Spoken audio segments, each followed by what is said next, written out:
guys, welcome back to our channel. So we're just doing some more filming, trying to get all these videos out. So today we're going to talk about palettes that we're very glad that we didn't buy, that we would have probably regretted purchasing and decluttered shortly thereafter, or would have them in our collection and hate our lives because of it. So if you're interested to see the palettes we chose, then just keep on watching. So first up on my list is the ABH and Carly Bible palette.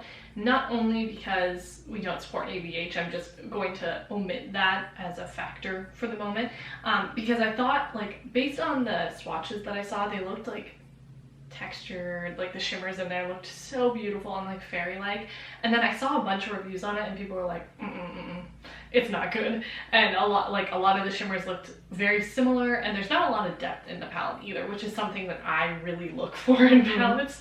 I can't stand a palette that only has like mid-tones, so I'm really glad I didn't buy that. And it was kind of, ABH was slowly starting to die down a little bit during that time, but it was still within that ABH craze where everybody wanted everything because they were like, oh, we love smaller influencers, so we're like, we love you too. And, you know, fools. Boo-hoo fool, but truly, whatever. Moving on. Melt Cosmetics. They're Vida, is it Vida and Loca? Probably not, no. Vida and Muerte palettes. Oh, I want these so bad. They're so beautiful. I still look at them and I like the Muerte specifically. I still like the blues in there. My heart be pumping. But I'm really glad I didn't buy this. I hate Melt's formula. We tried the Gemini palette and that seems to be a pretty good indicator of Melt's formula, and it sucks. I hate everything about it. So I know that if I had blues in that formula, I would chuck the palette across the room. I'd be so pissed. But even the Vida palette with the bright oranges and reds and then those limey greens, like, I love a good limey green. But, you know, I'm glad I didn't get it. But the color story. And it's not like we can't dupe these out. It's just, there's something about, there's something about having, you know, your, like, a curated color scheme where you don't have to grab through millions of palettes to find exactly that color scheme. It's just very convenient. Yeah, I mean, color scheme is still 10 out of 10, just the formula is what I despise. Next on my list is the Colourpop That's Taupe palette. I'm not gonna lie, I still kind of want it, but I'm not gonna buy it just because I saw, I think it was Jen Phelps. If I can find it, I will we'll have it on the screen, but she did a comparison swatches between the That's Taupe palette and then the Natasha Denali Glam palette, which is Natasha's Cool Tone palette, and they were like identical. So, I mean, if you want an alternative to the Glam palette, maybe That's Taupe is going to be something for you, but because we have the Glam palette, why would I buy a formula that I like less to get the same colors? Jeez. Doesn't make any sense. So we actually have two Pat McGrath palettes on our list today, shockingly enough. The first one is her Divinity Eye palette, that 18-pan palette. When that launched, you couldn't tell me nothing. I was about to go get that immediately, even though it was like, you know, what, like $78 or something. You know, that's cheaper than $125 with a lot more shades. I should have known something was up right then, but I was so excited. I thought maybe the pan sizes were smaller or something like that. Based on people like our friend Kayla, people who know what we like shimmer-wise and who love the special Pat McGrath shimmers, there's not one single special Pat McGrath shimmer in this palette. And most of these, like, there's like three yellow golds. Oh, dude, I didn't even notice that. Damn, you have 4. That one might be closer to a bronze, but yeah, we're not gonna get any use out of the yellow golds. And there's that magenta that really calls to me. The magenta and then that like rose gold right next to it is just stunning. But just based on reviews, it doesn't seem special enough to add to our collection. And even though it's cheaper than her normal palettes, it's still a lot of money. Yeah.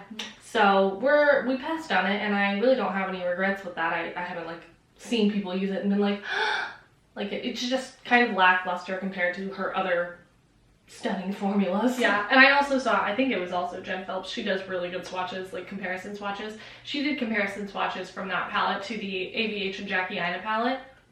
Dead on, bro. They were like identical. The shades that she swatched next to each other was insane. Something that, like, for some reason, it calls to me, and it always has. It's the Huda Beauty Rose Gold Remastered palette. Mainly I'm glad I didn't buy this because I don't wear neutrals that often. And when I do, those neutrals are definitely something I gravitate towards. However, the shimmers in there, I've heard even with the remastered version, they just are hard to work with. They don't pick up. I don't use a brush, so it's not a big deal, but people say like you have to really chunk it and smear it on, and I'm not really about that life, so, and especially for the price point of Huda, that doesn't make any sense to me, like why you would have to put in the work to put on a shimmer shadow. But yeah, I know I would never use it. I just like, I love all the looks I see with it. And I love the idea of Huda as a brand. Like, I want to be that. I want to be like Cake Face. That girl, yeah. I wish I was like that, but I'm not, so. So moving along. This one is the, what was it, just the Divine Rose palette? Is that what it was from Pat McGrath? This palette is still stunning. I would be lying if I said it wasn't, but it's very bland. It is, especially in comparison to the second one. Yeah, so I'm glad we didn't buy that, just because I know that that would be our least used Pat McGrath palette. I'm not saying that when I wanted neutrals I wouldn't reach into that one, because I can definitely see that being a thing. But just based on the colors in there, like it almost looks very washed out compared to her other ones that are like it has less depth than some of her other palettes. And that's what we love so much about her palettes next to the special shades, are that they're just so chock full of depth. So yeah, I'm glad I passed on that one. I still think it's pretty. If somebody gifted it to me, I wouldn't be upset, but I'm not going to go out of my way to buy it unless it's on like a really good deal or something. Only because it's got, you know, another icy topper shade, and I'm a whore for an icy topper shade. That might be the same topper shade in the Midnight Sun palette. Midnight Sun. Maybe. I think it might be. I don't remember. I know there are like 3 repeat shades in that palette through some of her other palettes. I remember Teresa is Dead did a video on it. Next I have, this has been in my Sephora loves for so long. This is the Violet Voss Bright Vibes Neon Pressed Pigment palette. There's no particular reason that I'm really like thrilled that I didn't buy this, other than the fact that it's just a standard rainbow palette. And I don't think standard rainbow palettes are boring per se. It's just I like to have variations of depth in tones, and this one does have that a little bit. I don't know if this picture washes it out. It very well may. But like if you're gonna have a rainbow palette, like you're gonna want not only a hot pink, but a deep burgundy and a deep plum, and you know, like the Be Perfect Carnival palettes, they have all of the depth and the range that you need with the bright tones, so they're more than just a rainbow palette. Yep. The most recent, the Natasha Denali Trio Chrome palette. I'm always gonna say it wrong.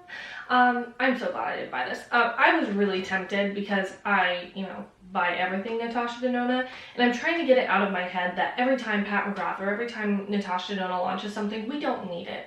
It's okay. Even if it's beautiful, it's okay if we don't own it. Yeah, so I'm trying to get in that mentality, but once I saw pictures of this palette, like in person, not just the Trend Mood or the Natasha Denali promo or whatever, I was very sorely disappointed. It seems like it's a little more true to color than I thought based on that other picture I saw. But the only reason I really wanted it was for that top row of greens. That was like the main reason. And then it had a couple like funky violet colors in there. But they seem to pull a lot more pink, and we have plenty of pink. And we have plenty of green in our collection too. So I mean, if she cropped it and just put the top row as like a mini palette, I would buy that 100%. I would have no issue doing that. But the rest of it, I don't really need, and I don't really like multi-chrome shadows very much anyway on my eyes, so I wouldn't use any of the shimmers. So it would have just been a waste of money. Yeah, though it is one that's beautiful to look at. Yeah, it's definitely nice. I've heard great things about it. It's just, that's all. We don't need it at all. Next on my list is probably the freaking, oh, what was it called? What's the pink Naked palette? Cherry? The Naked Cherry? Oh boy, I wanted that so bad. And I still think it's beautiful. I just think Urban Decay doesn't always have the best range of depth in some of their palettes. And Born to Run was a smash hit. Born to Run was great. I love her. She's one that I'm glad we waited to buy it, because we probably would have picked it up and decluttered it at some point and not had our love for it that we do now. But yeah, the Naked Cherry kind of called to me just because I love, like, you know, I'm always wearing like a raspberry or a cranberry or cherry tone on my eye, and that palette is full of them. And it's just, I can't help it. That's what I like. I like their formula, but again, I need something very, very rich, like off black, like black with a Like the NYX Faux Black liners, but yeah, eyeshadow. Yeah, exactly. Like I need something very, very rich to really satiate my needs. So that's all there is. I have the Urban Decay, Ultraviolet palette. Is that what it was called? Yeah. It's the purple palette. I still think this is very, very pretty. A lot of people's gripe was that a lot of the deeper shades in here, because it does go pretty deep compared to their normal ones, but all of them are shimmers. I don't see a problem with that, but I can see why people don't like that. I think overall this palette is really, really fun, and like it definitely, like, to me showcases that Urban Decay is kind of trying to listen to what people are saying and like dip their toes in some fun. But I think what they should do is retire the Naked series and just come out with more Born to Run type palettes, because that formula is gorgeous, and that one was a huge hit with people in the beauty community, and their Naked palettes aren't anymore. So I think this should go with that. I still think this is pretty. I just think that overall I wouldn't get any use out of it. I like that middle like blue turquoise shade. That's the selling point. I feel like it's probably really similar to the one from the Kristen Leanne palette. And that was our favorite inner corner highlight for years. Ages. Oh my god, I wore it like every day. I used to like just come into the makeup room and just watch it. And just stare at it because it was so pretty. It was so pretty. I mean, fuck the Kristen Leanne, but it was so pretty. Oh, it was so nice. So I know Urban Decay can do a really fun freaking shadow. They just don't wanna. They just want to play in our faces and pretend like they don't know how to do color. That palette was good. I don't want to hear any slander. They released the electric palette and then they fell off the face of the planet. I know. And then they discontinued the electric palette. And then they came out with that new one. What was that one called? I don't know. It was so Wired. The Wired palette, yeah. And that one doesn't seem to have very good reviews either. No. So. Either people really loved it or they hated it. Mm-hmm. So, and it's uglier than the electric. It doesn't have that cool fucking blue that everybody loved it for. Correct. But whatever. So that's kind of all the palettes that we're glad we didn't buy. I'm sure there's more in there, but kind of more off the top of our heads and more recently, that's what we can think of. There's plenty of palettes that I regret purchasing, but that's not the video. Now, is it? Really? But that's kind of all from us today. Let us know if there's any palettes that you're very glad that you didn't purchase, or that you know that you would have regretted, because we have a few of those. Thank you so much for watching, and we hope to see you in the next one. Bye. Bye.